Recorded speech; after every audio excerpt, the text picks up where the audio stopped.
भारत चीन सीमा पर चीनी ड्रैगन की बढ़ती मनमानी को देखते हुए भारत सरकार ने उसे सबक सिखाने की पूरी तैयारी कर ली है, जिसके बाद चीन की इतनी हिम्मत भी नहीं हो पाएगी कि वो भारत की तरफ आंख उठाकर भी देख ले। बताया जा रहा है कि भारत पूर्वी लद्दाख में वास्तविक नियंत्रण रेखा को अभेद्य किला बनाने में जुटा है।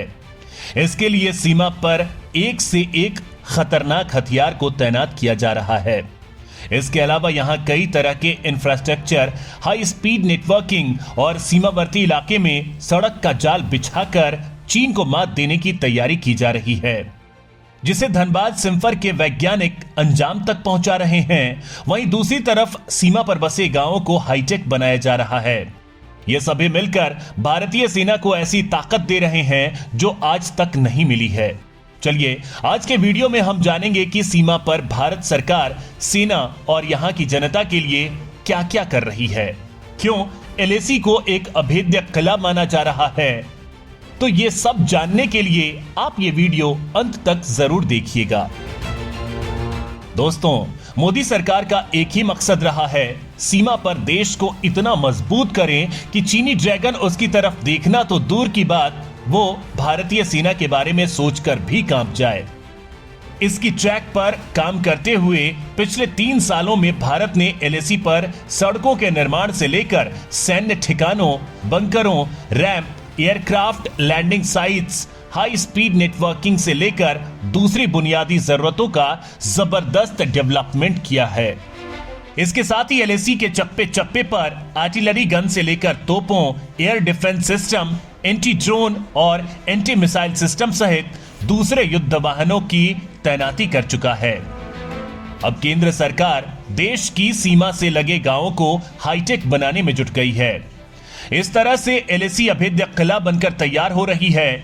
गलवान घाटी के बाद तवांग में चीनी सैनिकों का फेल हो जाना भारत की इसी पूर्व तैयारी का परिणाम माना जा रहा है।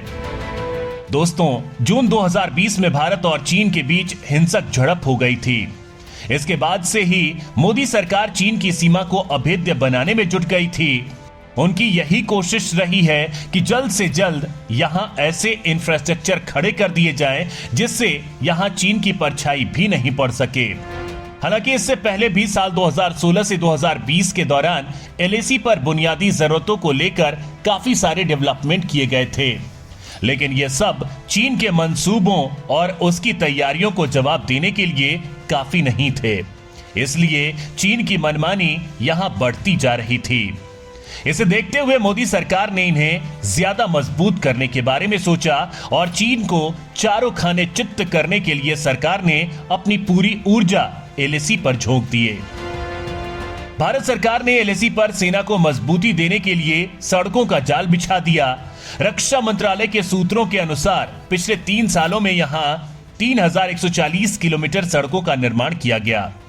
इसमें 45 के करीब नई सड़कें भी शामिल हैं। इसके साथ ही यहां बन रही सड़कों में खास तकनीक का भी इस्तेमाल किया जा रहा है, जिसमें सिम्फर के वैज्ञानिकों ने अपना पूरा सहयोग दिया है।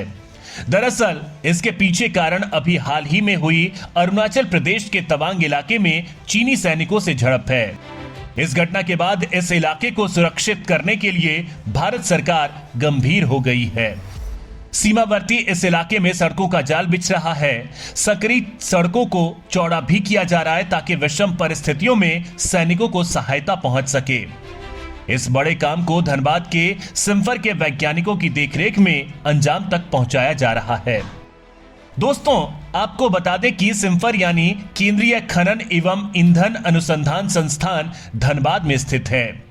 यह भारत की वैज्ञानिक और औद्योगिक अनुसंधान परिषद की एक इन हाउस लेबोरेटरी है, जो संपूर्ण कोल पावर चेन को अनुसंधान और विकास से रिलेटेड इन्वेस्टमेंट उपलब्ध कराने के लिए डेडिकेटेड है।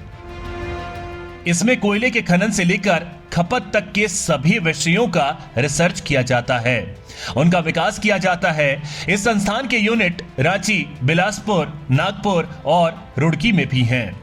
इसकी शुरुआत साल 2019 में हुई थी, जब 31 सड़कों के निर्माण में कंट्रोल ब्लास्टिंग तकनीक का इस्तेमाल किया गया। इन ऑल वेदर रोड की खासियत ये है कि ये हर मौसम में खुली रहेंगी। वहीं जब ये सड़क बन जाएगी तो सेना की गाड़ियां इस इलाके में हाई स्पीड से अपने डेस्टिनेशन तक पहुंच पाएंगी। यहाँ कई सड़कों की चौड़ाई लगभग दोगुनी कर दी गई है। इस प्रोजेक्ट को लेकर वैज्ञानिक बॉर्डर रोड ऑर्गेनाइजेशन यानी BRO के विशेषज्ञों को भी प्रशिक्षण दे रहे हैं ताकि सड़क बनाने की तकनीक को वे भी समझ सकें। इस खास तकनीक के बारे में बताते हुए team leader doctor Aditya Rana का कहना है कि वर्क पैलेस पर एमओ ट्रांसपोर्ट और उन्हें स्टोर करने, अलग अलग मशीनें लाने और ले जाने का झंझट हमने खत्म कर दिया।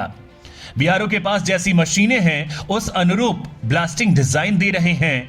तकनीक की खास बात यह है कि इससे विस्फोटक की ज्यादातर एनर्जी संबंधित पत्थरों को तोड़ने में लगती है।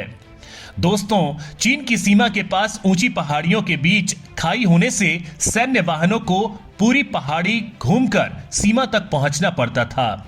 इसमें कई घंटे लग जाते थे, लेकिन अब इन पहाड़ियों के बीच डबल लेन पुल बन गया है। इससे समय भी बचेगा, वहीं उबड़ खाबड़ सड़कों पर चलने से होने वाले खतरे से भी राहत मिलेगी। वहीं भूस्खलन वाले जगहों पर रास्तों को चौड़ा करना सबसे ज्यादा चुनौतीपूर्ण था। यह काम भी वैज्ञानिकों ने कर दिखाया है। पूर्वी लद्दाख में ऊंची चोटियों पर एयरक्राफ्ट लैंडिंग पैड भी बनाए गए हैं, जहां से सेना मिलिट्री ऑपरेशंस को अंजाम दे सकती है। इसके अलावा फ्रंटलाइन हाईवे का काम भी शुरू कर दिया गया है, जो अरुणाचल से तिब्बत तक करीब 2000 किलोमीटर तक बिल्कुल सीमा रेखा के साथ गुजर रहा है।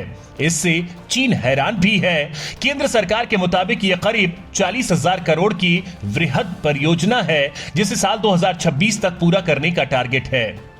दूसरी तरफ तवांग जिले के दूर दराज इलाके को भी कनेक्ट करने का काम किया जा रहा है, जिसके तहत सेला और नेचीपू सुरंगों का निर्माण किया जा रहा है।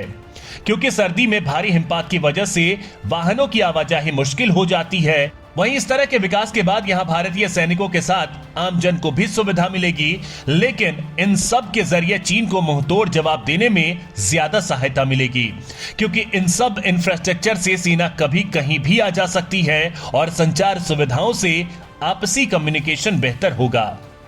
इसके साथ ही LAC क्षेत्र में 22,000 सैनिकों के लिए नए शेल्टर का निर्माण भी किया गया है, जहां सैनिक किसी भी मौसम में रह सकते हैं।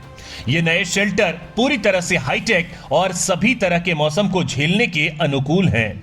इसके अतिरिक्त LAC पर भारत ने 450 से ज्यादा युद्धक वाहनों के लिए बेस बनाया है। वहीं सुरंगों, बंकरों और गुफाओं का निर्माण असीमित संख्या में किया गया है।